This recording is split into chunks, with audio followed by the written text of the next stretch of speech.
everyone, and welcome to our coffee break for Thursday, April 22nd. I hope you're doing well again and gearing up for finals. And to you seniors who are approaching the end of your last semester at Wittenberg, we say congratulations to you on graduation that is fast approaching and that we're looking forward to celebrating with you at some point in the future whenever the university and the circumstances allow us to do so. So congratulations. You'll see that we have been posting some senior shout outs on our department Facebook page.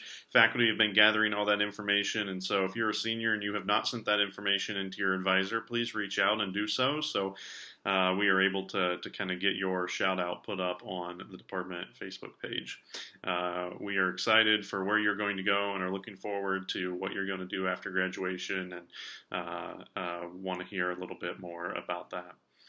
If you are a senior and you're looking ahead towards the future and you're not quite sure what's going on or what the market's going to look like and you want to talk about future plans and opportunities, please reach out to me and we can set up a Skype call or a Zoom call and do that. So again, congratulations to all of you who are seniors, and we will celebrate with you when the time comes. Today, for our coffee break, we're going to talk a little bit about performance reviews. And this is something you may have heard of before, maybe something you've never heard of yet.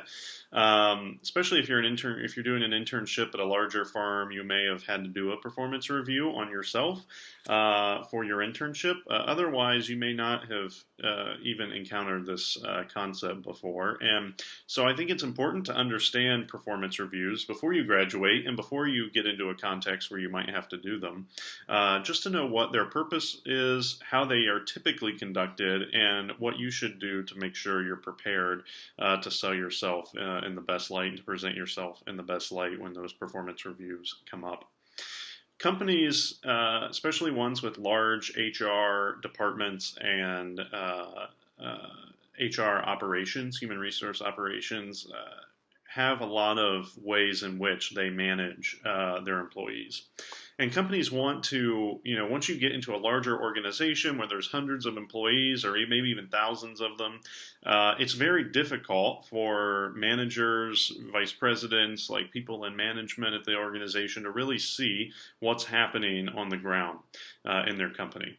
And it's also hard for managers to make decisions about promotions, to make decisions about raises, to make decisions about, just various decisions that they're doing that they need to make without having detailed information about each individual employee at the organization.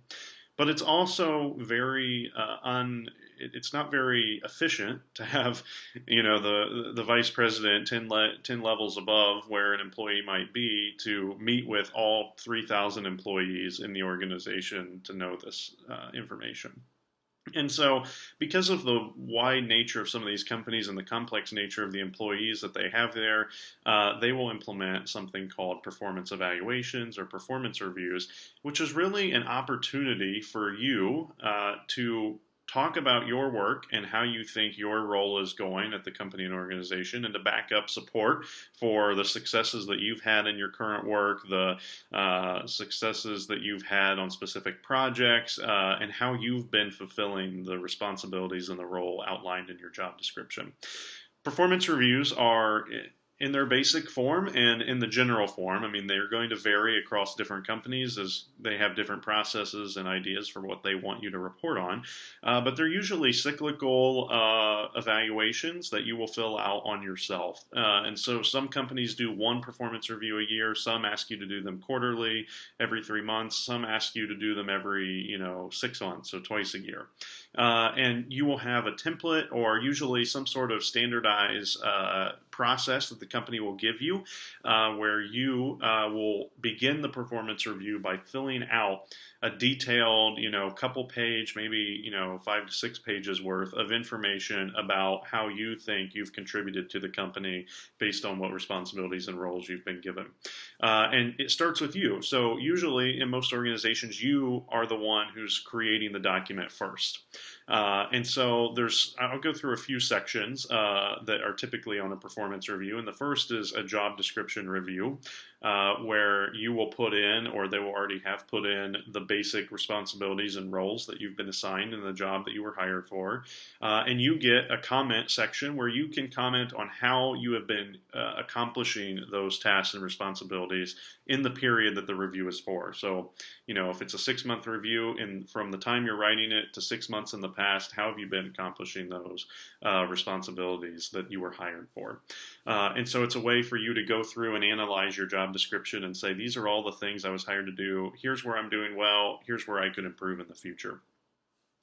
Another section of the performance review is often a goal setting or a goal analysis section. So you and your supervisor at a company or organization will probably take some time and talk about goals for you to reach in a certain period of time, or goals for you to reach in your position. It may be a training goal. It may be some metrics they want you to reach if you're in a field that's highly tracked with data.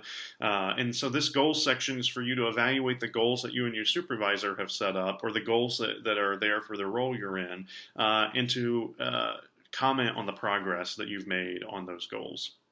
Performance reviews also have, a rating section, usually for key or core competencies that the company looks for in people. It could be communication ability, or, punctuality. Sometimes I've seen companies put those on where they're talking about, are you on time to work, professional communication, working well with your team, all sorts of different traits and attributes that you might that your company may value, and that they want you to demonstrate. And there's a rating section, so you may have to rate yourself on a scale and then make comments about why you rated yourself where you did. There's also usually sometimes sections where companies will have core values or expectations that they don't necessarily want you to rate yourself on, but they want you to describe how you've contributed to them. So if a company says, we are a company that focuses on our employees being involved in the community, you may have to display on your performance evaluation how you've exemplified that value in the past, period of time. There may be a goal setting section for the future where you can set goals for yourself or work through goals with your supervisor on what you should be doing from now until whenever the next performance review is. And then, every company is going to have a few extra sections that they may care about that they want to see on your performance evaluation. Some companies will add a section to an evaluation where it wants you to describe your extra involvement in the company. Are you serving on a committee that you weren't hired to serve on? Are you volunteering for a foundation that's connected with the company that you weren't asked to do? Like, how are you going above and beyond? And what type of community outreach? Are you involved in Rotary? Are you involved in, this association? Did you join or go to this conference to learn more about what the work you're doing in your role? Those types of things that aren't necessarily required in your job description, but they want to know, are you doing something to make yourself better in the role that you might be, working in? And so that's just a basic overview of some of the sections you might have to fill out on a performance review. Again, some companies are going to add more and some companies will take some away. But that's a general idea of what might be there. The important thing to know about a performance review too is that while you are usually the originator of the review, you start by going through all the sections your company has laid out and providing comments. Once you are done, you usually have to submit that report to your supervisor, your direct supervisor, who will then go through the evaluation that you filled out and add their own comments on how they've perceived the work that you're doing. Do they agree with what you wrote? Have they not heard about what you wrote? Do they not see, do they think you're overinflating what work that you say you've been doing? And again, this is their opinion. It's just how the performance reviews typically work. But they also have a chance to write in the comments section of your review on each of the sections usually about whether they agree or disagree with your comments and how they personally perceive the work that you've done in relation to all the criteria that the review is tracking for. Usually, once you've put in your comments, your supervisors put in their comments, this report is something that gets sent up and circulated around at different management levels. So it may be just your supervisor's manager who will look at this. It may be their manager, the vice president of your division or subsidiary or something like that. And sometimes, certain CEOs and certain C-level executives at companies also have criteria saying, I want to personally read, maybe not everyone in the company's reports, because that takes a lot of time, and it depends on the size and their time and their availability. But they may say, like, anyone who's achieved this rating on their performance evaluation, when you calculate all the metrics we look for and the scale ratings, like, I want to read everyone who has achieved this certain rating, or I want to see everyone in this division who has achieved this rating, or something like that. And so after your supervisor signs off on it, this report kind of swirls about above, in the management circles, and may get read by certain managers and may not by others. But it's important to know that in most companies, the performance evaluation and the performance review is your opportunity to kind of show off and demonstrate what you've been doing that's made a difference in the role that you're working in. Have you just been existing and doing the main responsibilities and nothing more? Or have you really been putting effort into excel, to make changes, to make improvements, to share ideas, to better the roles and responsibilities that you were assigned? Or have you done the minimal? Or have you met the expectations, but maybe not going above and beyond what you were expected to do? And so this is really something you need to think about and know that happens. You need to know that this is a type of process that you're going to be working with before you start a job, because you want to be thinking always about what are you doing that you can demonstrate yourself going above and beyond when that performance review comes. A lot of people get to their first performance review in their job, their first 6 months on the job, and they get to a performance review that they didn't know was coming, and they all of a sudden don't know what to talk about because they didn't really keep good records, or they didn't really track data that can help themselves in talking about their work and their experience on those evaluations. And so you may, in your role, want to start a document that really you add information to over the course of each period that you know is going to be beneficial to you on a performance evaluation. If you have a good note or a good compliment from a colleague that gets emailed to you, save it and put it in the file and say, this is something I can use for my performance evaluation later on whenever I have to get there. But it's important to know that, because you need to start thinking about what are the things that they're going to be asking for in these evaluations, and how are you going to be able to have the information and remember and recall that information that's going to help you present yourself in the best way to the company. Maybe or maybe not. This may or may not be the best way for companies to really gauge the performance of their employees, but it is the way that the majority of organizations and companies are doing this today. And so it's just important to know how this process works and what you can do to sell yourself in the best light, or present yourself in the best light in your company or position. Two last comments about this. Oftentimes, performance evaluations are linked. If a company has a standardized process for offering raises or salary adjustments, or they have a standardized process or ladder in the company for promotions and career advancement, oftentimes they link those things to the meeting and the information that they draw from the performance evaluation. Sometimes to get promoted, you have to go through the performance evaluation, and then they make decisions after those are done.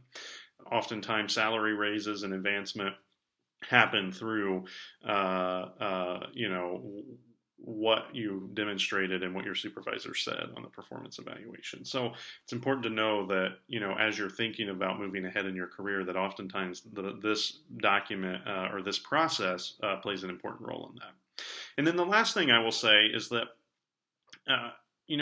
we hear all the time about conflicts with our coworkers and relationships with coworkers, and how you need to be a team player, and that's important for your performance evaluation as well, because oftentimes companies are starting to shift into a process where they do what they call 360 evaluations, where not only do you fill out your performance evaluation on yourself and your supervisor comments on it, but there's also maybe a lesser document that may get circulated amongst the people that you work with on a day-to-day basis, where they provide blind feedback to the administration or the management about how they work, how you work well with them, and how you work well on a committee. And so they're not going to usually get to see your performance evaluation, but they will have a piece of the evaluation that maybe they get to comment on as they perceive it as a colleague of yours rather than a superior per se. And so having those positive relationships with those in your department or those that you work with is going to be helpful to you as well in making sure that those 360 evaluations provide a positive outlook on you. This doesn't necessarily mean that you have to be passive in teamwork settings and let everyone's and not share your opinion or not make decisions for the good of the company. But you always want to be thinking of, am I doing this in a way that's going to leave a negative impact on my, between me and my colleagues, or am I going to do this in a way that's going to build all of us up? And so it's difficult to do, and it's contextual based on the circumstance that you might be in, but it's good to remember that if your company does 360 reviews, it's something you might want to think about. For those of you who are not going to be working for a larger company or organization, you may not have to do performance evaluations, but you may want to have some sort of document that you can use to track your performance that you can demonstrate to your manager, maybe quarterly or every year. Even if they don't have one at the moment, it may be nice and a nice gesture for your manager to receive a document every now and then where you display and talk about the work that you've done, even if they don't have that set up. Again, mostly larger companies use these because they have the staffing and the support structure to manage the process that is involved with doing performance evaluations. But it's always helpful to be able to have a concise, detailed way that you can report on the work that you've done and show the value that you have brought to the company, even if it's not a large organization. I think that's enough for now. Hopefully that is helpful just to give you context and get you to start thinking about performance evaluations. I love in the fall case study projects for cable trying to get performance evaluations implemented in the classroom so that we can just get you feeling the process and understanding how it works if you're in the cable program. But there's a lot of like performance review templates out there that maybe you want to take a look at to see what information they're asking for. And maybe you even want to start filling them out for yourself in internships to help you better yourself. You may not provide this performance review to anybody, but you may want to use that document to go ahead and start developing some goals for yourself for a summer internship or an on-campus job, and manage your progress that way so that you get some practice in trying to figure out how that process works, and so that you aren't blindsided by it in your first job. So, well, I think that's enough time for today. Performance reviews are important, and do some research on the various templates that are out there so that you can kind of see what might be coming for you, and hopefully you are able to track the information that will sell yourself in the best light in the future. So take care, everyone, and I'll see you next Tuesday for our last full week of the Coffee Chat. So take care and have a great weekend.